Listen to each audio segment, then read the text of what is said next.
WhatsApp everyone, welcome back to the channel guys. हम लोग आ चुके हैं हमारे यूनिट 4 पे। इसके बाद बस 3 बचे हैं, 3, 2, 1, वो भी हम निपटा देंगे बहुत जल्दी से। ये है physical education and sports for CWSN, children with special needs. बहुत ही शानदार चैप्टर है, बहुत आसान सा चैप्टर है और मुझे लगता है मुश्किल से 30 मिनट्स में हमारा ये भी कंप्लीट हो जाएगा। तो आइए जल्दी से समझते हैं इसमें क्या क्या है और इसको एक बार क्विकली गो थ्रू कर लेते हैं और चीजें करते हैं कंप्लीट। Let's begin.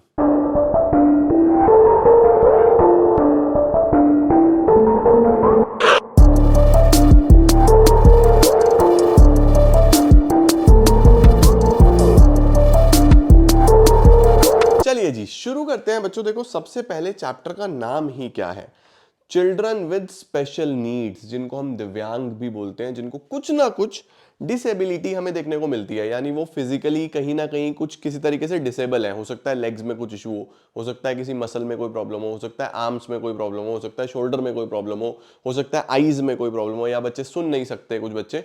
तो बहुत सारे ऐसे चिल्ड्रन होते हैं जो स्पेशल नीड्स के साथ आते हैं, उनका स्पेशल ध्यान रखना पड़ता है। तो उनके स्पोर्ट्स, क्योंकि वो भी इंपॉर्टेंट है, उनको भी स्पोर्ट्स खेलने चाहिए, तभी तो उनकी ओवरऑल फिटनेस बनी रहेगी। तो अगर आप देखते हो ना किसी बच्चे को फिजिकल कोई प्रॉब्लम के साथ, तो उसको बोलते हैं डिसेबिलिटी। वहीं अगर आप किसी बच्चे को किसी मेंटल इशू के साथ देखते हो या किसी इस तरीके की प्रॉब्लम के साथ देखते हो, तो उसको बोलते हैं डिसऑर्डर। ठीक है, लेकिन मेनली हमें डिसेबिलिटी को यहां पे पढ़ना है। राइट, आओ बच्चों शुरू करते हैं। सबसे पहले हमारा जो सवाल आता है वो ये है कि डिसेबिलिटी होती क्या है। तो डिसेबिलिटी अगर किसी को है तो उससे वाइट कलर चाहिए भाई, उससे उसकी फिजिकल, उससे उसकी मेंटल या फिर इवन सेंसरी फंक्शनिंग डिस्टर्ब होती है। सेंसरी मतलब जो उसके ओवरऑल सेंसेस हैं, हम बोलते हैं ना सिक्स सेंस, तो ओवरऑल सेंसरी फंक्शनिंग भी डिस्टर्ब हो सकती है।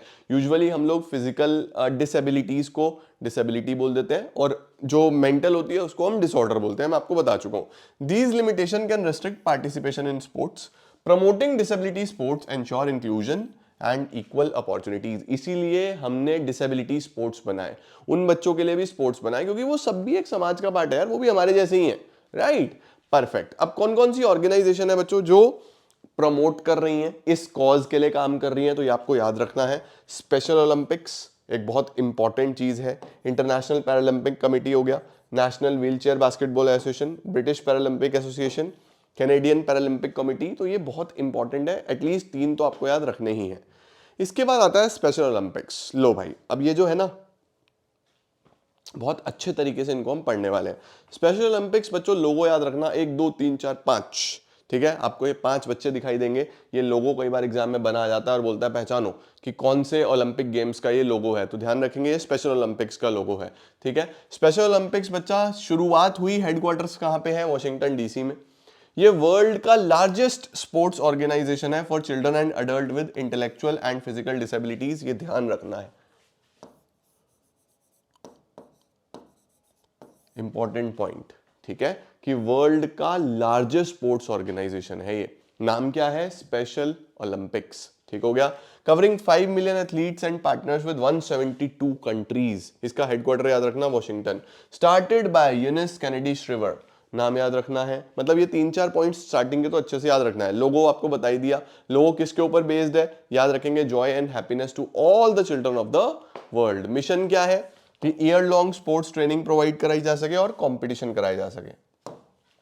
क्या क्या फायदे होंगे, physical benefits, health benefits, psychological benefits, of course games होंगे तो गेम्स के तो ये सब फायदे होते ही हैं। Officially recognised by International Olympic Committee in 1988। Programme जो है बच्चों जो ये लोग कराते हैं वो कौन कौन से हैं, जरा मार्क कर लो।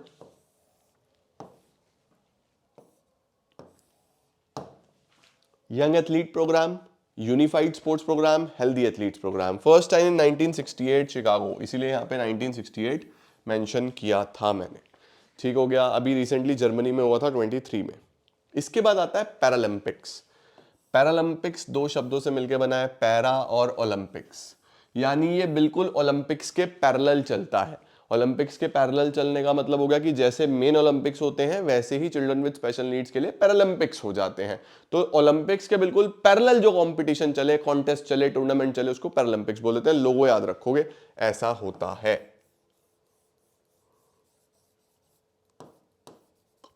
सर कलर भी याद रखने हैं? यस, कलर भी आपको याद रखने हैं। First time organised in Rome 1960, China 2022 में हमें देखने को मिला।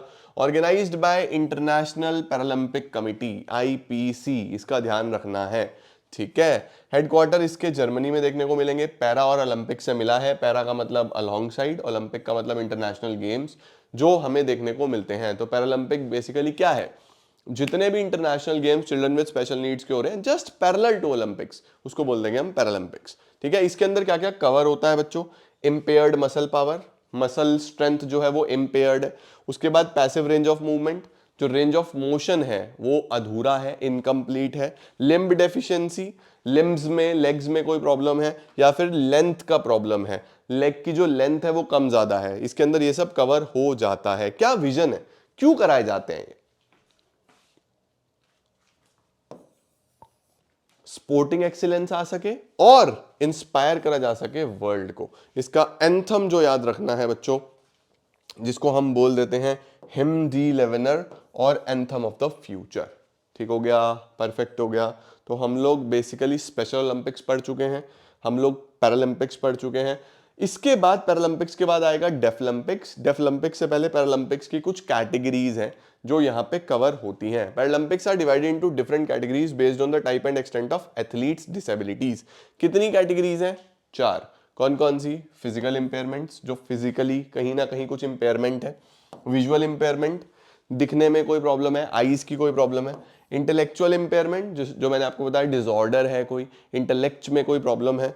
और सेरेब्रल पैल्सी का मतलब होता है बैलेंसिंग प्रॉब्लम, बैलेंस करने में प्रॉब्लम है, तो बैलेंसिंग कुछ इशू है तो वो सेरेब्रल पैल्सी में आ जाता है, ठीक हो गया। इसका भी स्क्रीनशॉट ले लो जल्दी से।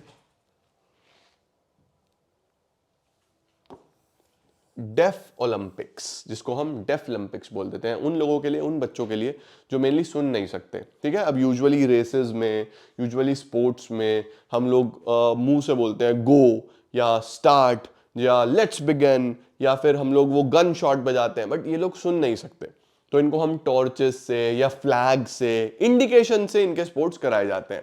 A multi sport event for def athletes sanctioned by the International Olympic Committee. Athletes are guided using flags, lights, visual signals. ये मैंने आपको बता दिया। कौन कराता है? इंटरनेशनल कमिटी ऑफ स्पोर्ट्स कराती है for the deaf. Organised in every 4 years। लोगों के, ये देखो, ये लोगो याद रखना है बच्चों, ये कलर भी ध्यान रखने हैं, जिसके अंदर आपको रेड, ब्लू, येलो, ग्रीन देखने को मिलेगा। और ये जो बीच वाला है, इट सिग्निफाइज द आई, जो गोला है it signifies the eye. Logo design 2003 में हुआ था। Logo represent sign language, deaf culture, unity and continuity.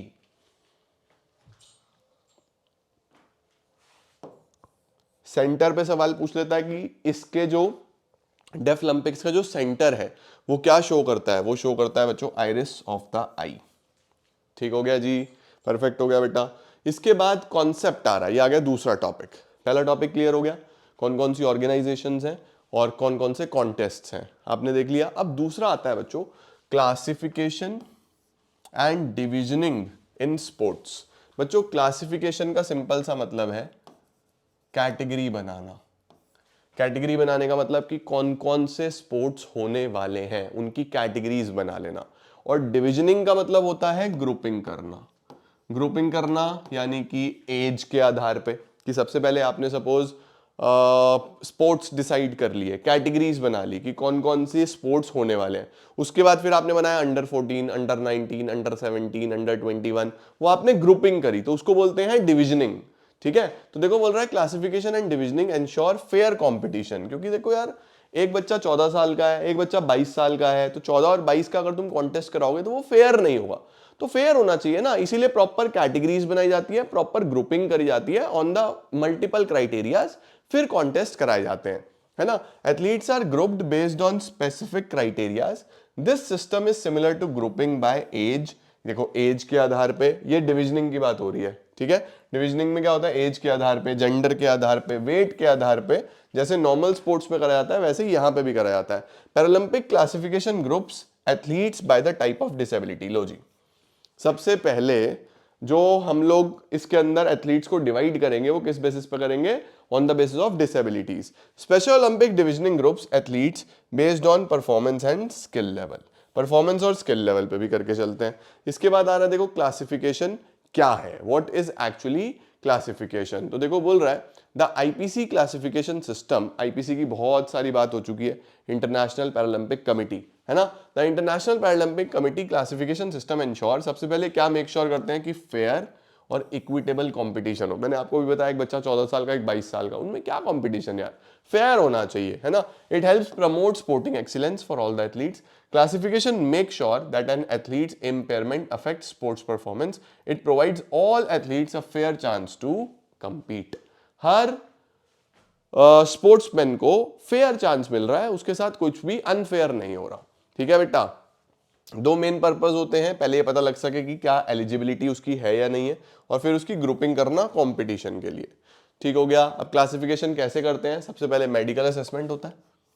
भाई जो बंदा बोल रहा है कि मुझे ये डिसेबिलिटी है तो उसका मेडिकल तो होगा ना पहले, मेडिकल होने के बाद फिर ऑब्जर्वेशन भी होती है। The second is generally a functional assessment, कि भैया वो सही से फंक्शन कर रहा है या नहीं कर रहा है, which involves two parts. First observing a sportsman, उसको ऑब्जर्व किया जाएगा, और फिर उसको कंपटीशन में ऑब्जर्व किया जाएगा, पहले ट्रेनिंग करते हुए फिर कंपीट करते हुए, तो मेडिकल होगा, फिर उसको ऑब्जर्व किया जाएगा। और उसके बाद बहुत सारे लोग होते हैं जो इस प्रोसेस में इन्वॉल्व होते हैं, ठीक हो गया या नहीं हो गया। नेक्स्ट क्या आता है बच्चों क्लासिफिकेशन के बाद, एलिजिबल इम्पेयरमेंट्स। कौन कौन से इम्पेयरमेंट्स यहाँ पे एलिजिबल होते हैं, बड़े ध्यान से देखेंगे। ये पिक्चर से भी आप समझ पा रहे होगे बहुत अच्छे तरीके से कि कौन से इंपेयरमेंट्स की हम बात कर रहे हैं। देखो इसके अंदर हमने मेजॉरिटी की बातें कर ली हैं ऑलरेडी। अब देखो जरा कौन कौन सी इंपेयरमेंट्स हैं यहाँ पे बच्चों। इम्पेयर्ड मसल पावर, ठीक हो गया, इम्पेयर्ड मसल पावर वही कम ज्यादा होना। Passive range of movements, range of movements भी अधूरी होना, इनकम्प्लीट होना, ठीक है। उसके बाद लॉस ऑफ लिम्ब, लिम्ब में प्रॉब्लम आना। लेग लेंथ में डिफरेंस आना, लेग लेंथ का मतलब वही कम ज्यादा, शॉर्ट होना। शॉर्ट स्ट्रेच्योर, शॉर्ट स्ट्रेच्योर में आप लोग नवदीप भाई को जानते ही होंगे, वो जैसे नीरज चोपड़ा ने भाला फेंका था वैसे नवदीप भाई ने भाला फेंका था, बहुत फेमस हुए थे ओलंपिक्स में, अगर आपको याद हो तो। उसके बाद बच्चों हमारे पास आता है हाइपरटोनिया, एटैक्सिया एंड एथिटोसिस। अब सर ये कौन कौन से होते हैं, तो इसमें बच्चों क्या होता है, मसल टोनिंग से रिलेटेड है, कि मसल सही से टोन नहीं हुई है ना, मसल टोनिंग, मसल डिफरेंसेस हैं, ठीक है। एटैक्सिया बैलेंसिंग प्रॉब्लम है, और एथिटोसिस रेंज ऑफ मोशन से रिलेटेड है। रेंज ऑफ मोशन इनकम्प्लीट हमें देखने को मिलता है, तो ये सब एलिजिबल इम्पेयरमेंट्स होते हैं, ठीक है। चलो सर, इसके बाद बच्चों आ गया डिविजनिंग।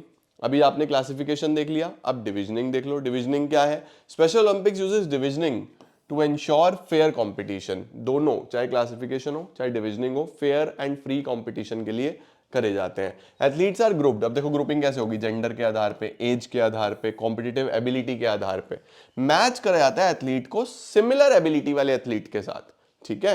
Athletes of all ability levels are encourage to participate and every athlete is recognised for their performance, ठीक हो गया। अब इंप्लीमेंटेशन कैसे होता है डिविजनिंग का, तो देखो क्या बोल रहा है, ability is the main factor in special Olympics डिविजनिंग। आप में कितनी क्षमता है इस आधार पर डिविजनिंग करी जाती है, एबिलिटी के आधार पर सबसे ज्यादा करी जाती है। एथलीट एबिलिटी कैसे डिफाइन करी जाती है, उसके स्कोर कैसे हैं प्रीवियस कॉम्पिटिशन्स में, ठीक है, उसकी सीडिंग राउंड्स में कैसी परफॉर्मेंस थी, यानी इनिशियल राउंड्स में कैसी परफॉर्मेंस थी, उसका एज और जेंडर क्या है, राइट। अब जो डिविजनिंग प्रोसेस होता है उसमें पहले एज देखा जाता है, फिर जेंडर देखा जाता है, फिर एबिलिटी देखी जाती है, उस हिसाब से हम ग्रुपिंग करके चलते हैं। इसके बाद आ रहा है बच्चों प्रोसेस ऑफ डिविजनिंग। प्रोसेस ऑफ डिविजनिंग तो मैंने आपको बता ही दिया, नंबर 1 एज, एज के हिसाब से, नंबर 2 जेंडर के हिसाब से, फिर नंबर 3 एबिलिटी के हिसाब से, परफेक्ट। इसके बाद आ रहा है तीसरा टॉपिक, इंक्लूजन। इंक्लूजन सिंपल है बच्चों, कि जो भी हमारे चिल्ड्रन विद स्पेशल नीड्स हैं वो खुद को अलग ना फील करें, या वो खुद को ऐसा ना फील करें कि यार हमारे साथ तो बिहेवियर सही नहीं हो रहा, हम अलग हैं क्या, ऐसा नहीं होना चाहिए। उनको भी एक इंक्लूसिविटी की फीलिंग आनी चाहिए, एक इंक्लूसिव एनवायरनमेंट होना चाहिए, उनको भी लगना चाहिए हाँ ठीक है हम भी इसी समाज के पार्ट है। तो देखो यहाँ पे क्या बोल रहा है, inclusion in education means CWSN learn alongside students without special needs. मतलब जो विद स्पेशल नीड्स हैं और जो विदाउट स्पेशल नीड्स हैं वो दोनों साथ में ही सीख रहे हैं, ठीक है। इट प्रोवाइड्स मिक्स्ड लर्निंग, एक मिक्स्ड लर्निंग है, बिल्कुल भी अलग से लर्निंग नहीं है। Social interaction support success in later life. Inclusion helps create a safe, comfortable and emotionally secure environment, ठीक हो गया। ये फोर्स्ड बाय लॉ नहीं होता, या ये एक नियम नहीं है, लेकिन ये एक सोशल प्रोसेस है जो ग्रेजुअली धीरे धीरे डेवलप हो रहा है। Inclusion help children understand, accept and practise inclusive values. ठीक हो गया बेटा। अब इस तरीके की चीजों को प्रमोट करने के लिए, इंक्लूसिविटी को प्रमोट करने के लिए स्पोर्ट्स कितना इंपॉर्टेंट रोल प्ले करता है आप सोचो, राइट। अब देखो हमारे पास आ रहा है the need for inclusive education हमें क्यों इंपॉर्टेंट है। नंबर 1, सेल्फ एस्टीम डेवलप होता है।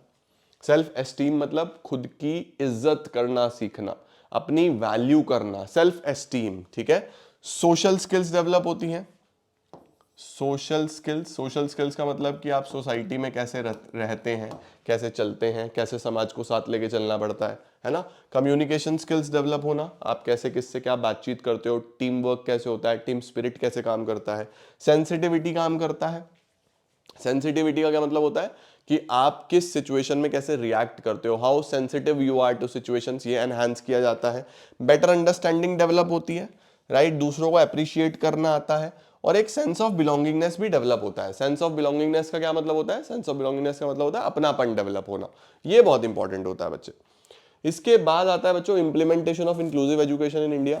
इंडिया को क्या करना चाहिए इंक्लूसिव एजुकेशन को इंप्लीमेंट करने के लिए, बहुत सारे पॉइंट्स हैं, 5 6 10 पॉइंट है, कोई भी 6 पॉइंट आप याद रख लेना, दैट इज इनफ, ठीक है। इंडिया को क्या क्या करना चाहिए। नंबर 1, सबसे पहले राइट टू एजुकेशन हर स्टेट्स में प्रमोट करो, ताकि कोई भी बच्चा शिक्षा से पीछे ना रह जाए, शिक्षा सब तक पहुंचनी चाहिए। नंबर 2, टीचर्स की ट्रेनिंग करी जाए, स्पेशली रूरल एरियाज में, ताकि वो अच्छे तरीके से CWSN को भी आगे बढ़ा सके, राइट। उसके बाद एक पूरी सपोर्ट टीम डेवलप करी जाए, ताकि रेगुलर एनालिसिस जब हो स्कूल्स का, करिकुलम का, एमिनिटीज का, ताकि फुल एक्सेस मिल सके गवर्नमेंट की दी गई फैसिलिटीज का, ठीक है। नंबर 4, एक फ्लेक्सिबल अप्रोच डेवलप हो करिकुलम ट्रांजैक्शन को लेके, जहां पे teacher and student are able to diagnose, भाई अगर कोई कुछ डिसेबिलिटी दिखाई दे रही है तो बच्चे भी और टीचर्स भी उसको डायग्नोज कर पाए और रिजॉल्व कर पाए प्रॉब्लम को, ठीक है। उसके बाद आता है पेरेंट्स को एज पार्टनर्स इन्वॉल्व करना। भाई बच्चों की शिक्षा से रिलेटेड कोई प्रॉब्लम है, कुछ डिसीजन मेकिंग करनी है, तो पेरेंट्स को भी पार्टनर करके फिर डिसीजन लो, कितना बढ़िया हो जाएगा, है ना। इसके बाद बच्चों looking at all children as what they can do rather than what they can not do. ये बच्चों कॉन्फिडेंस बूस्टिंग वाली बात है कि बच्चों को इस तरीके से देखना कि वो क्या किस चीज में अच्छे हैं, ना कि किस चीज में खराब है। ये तो मैं हमेशा बोलता हूं कि भाई बच्चों को कभी भी उस चीज पे जज नहीं करना चाहिए कि उसके नंबर कम आए, भाई वो बच्चा कहीं ना कहीं जरूर अच्छा होगा। ऐसा नहीं हो सकता कि एक बच्चा हर चीज में खराब हो। अगर एक चीज में अच्छा नहीं कर रहा तो कहीं ना कहीं किसी ना किसी चीज में वो बहुत शानदार होगा, उसको बस अपने अंदर झांकना पड़ता है, बस देखना पड़ता है कि क्या मेरे लिए मेरी स्किल क्या है, राइट। स्कूल्स और क्लासेस को इस तरीके से डिजाइन करना कि बच्चे सीखें और अचीव करें अपना पूरा पोटेंशियल, राइट। इसके बाद आता है education goals according to each child ability develop करना, यानी कि सिर्फ एजुकेशन को जनरलाइज्ड ना करके ये मेक श्योर करो कि हर तरीके के बच्चे के लिए उसके अंदर चीजें हों। उसके बाद सिंसियर एफर्ट्स करना to develop good relations and understanding between families of students with disabilities and without disabilities. जो परिवार है, एक परिवार में बच्चा विद डिसेबिलिटी है, एक परिवार में बच्चा विदाउट डिसेबिलिटी है, उनके अंदर भी अच्छे रिलेशंस बिल्ड करना, ठीक है। उसके बाद बच्चों को प्रोवाइड कराना मटेरियल, चाहे यूनिफॉर्म हो, चाहे बुक्स हो, चाहे स्टेशनरी हो, चाहे ट्रांसपोर्ट हो, चाहे स्टाइपेंड हो, चाहे बोर्डिंग लॉजिंग फैसिलिटीज हो, चाहे थेरेपेटिक सर्विसेज हो, क्योंकि थेरेपी बहुत इंपॉर्टेंट होती है बच्चों, चाहे लर्निंग मटेरियल हो, ये सब स्कूल से ही मिलना चाहिए चिल्ड्रन विद स्पेशल नीड्स को। तो 10 हैं, कोई भी 6 पॉइंट आप याद रख सकते हो। इसके बाद आ रहा है बच्चों अगर हम फिजिकल एक्टिविटीज कराएंगे तो क्या एडवांटेजेस होंगे। यार ये तो बहुत ही कॉमन सेंस का क्वेश्चन है। तो चिल्ड्रन विद स्पेशल नीड्स की अगर आप फिजिकल एक्टिविटीज कराओगे तो उनके क्या बेनिफिट्स होंगे। उनका कॉन्फिडेंस बिल्ड होगा, उनकी सोशल स्किल्स डेवलप होंगी, उनका फिजिकल स्टेच्योर डेवलप होगा, उनका साइकोलॉजिकल ग्रोथ होगी उनकी। तो कितने सारे पॉइंट्स तुम खुद लिख सकते हो बना के, है ना, वही सब यहाँ लिखे हुए हैं। देखो नंबर 1 बोल रहा है physical benefits. Scientific studies of disability groups have demonstrated that participation leads to improved level of well-being, right? दूसरा रिक्रिएशन हो जाता है, फन हो जाता है। अगर वो कहीं पे भी ऐसा फील कर रहे हैं कि यार वो काफी बैकवर्ड रह गए हैं, पीछे रह गए हैं, तो उनको वो फीलिंग खत्म हो जाती है ना। तो it is a mode of recreation, ये उनके सारा स्ट्रेस खत्म कर देता है। तीसरा इमोशनल हेल्थ अच्छी होती है। बेटा अगर किसी को कुछ इस तरीके की डिसेबिलिटी होती है ना, तो कई बार वो इमोशनली बहुत वीक फील करता है कि यार मैं ये चीज अचीव नहीं कर सकता। तो उसको ये चीज फील ना कराना और ये समझाना कि तुम बहुत कुछ अचीव कर सकते हो, ये स्पोर्ट्स कर देता है ना। तो कहीं ना कहीं इमोशनल हेल्थ बहुत अच्छी होती है। उसके साथ जो एनर्जी है उसको प्रॉपरली चैनलाइज करना, भाई अगर कहीं डिसेबिलिटी है तो वो एनर्जी यूटिलाइज नहीं हो पा रही होगी, तो स्पोर्ट्स में आप उसको चैनलाइज कर सकते हो। ठीक हो गया जी। इसके बाद बच्चों साइकोलॉजिकल बेनिफिट्स। साइकोलॉजिकल बेनिफिट्स का मतलब कि आप मेंटली अच्छा फील करते हो, आपकी साइकोलॉजी, आपके अंदर पॉजिटिविटी रहती है। बोल रहा है regular participation is not just beneficial for the body but also for the mind.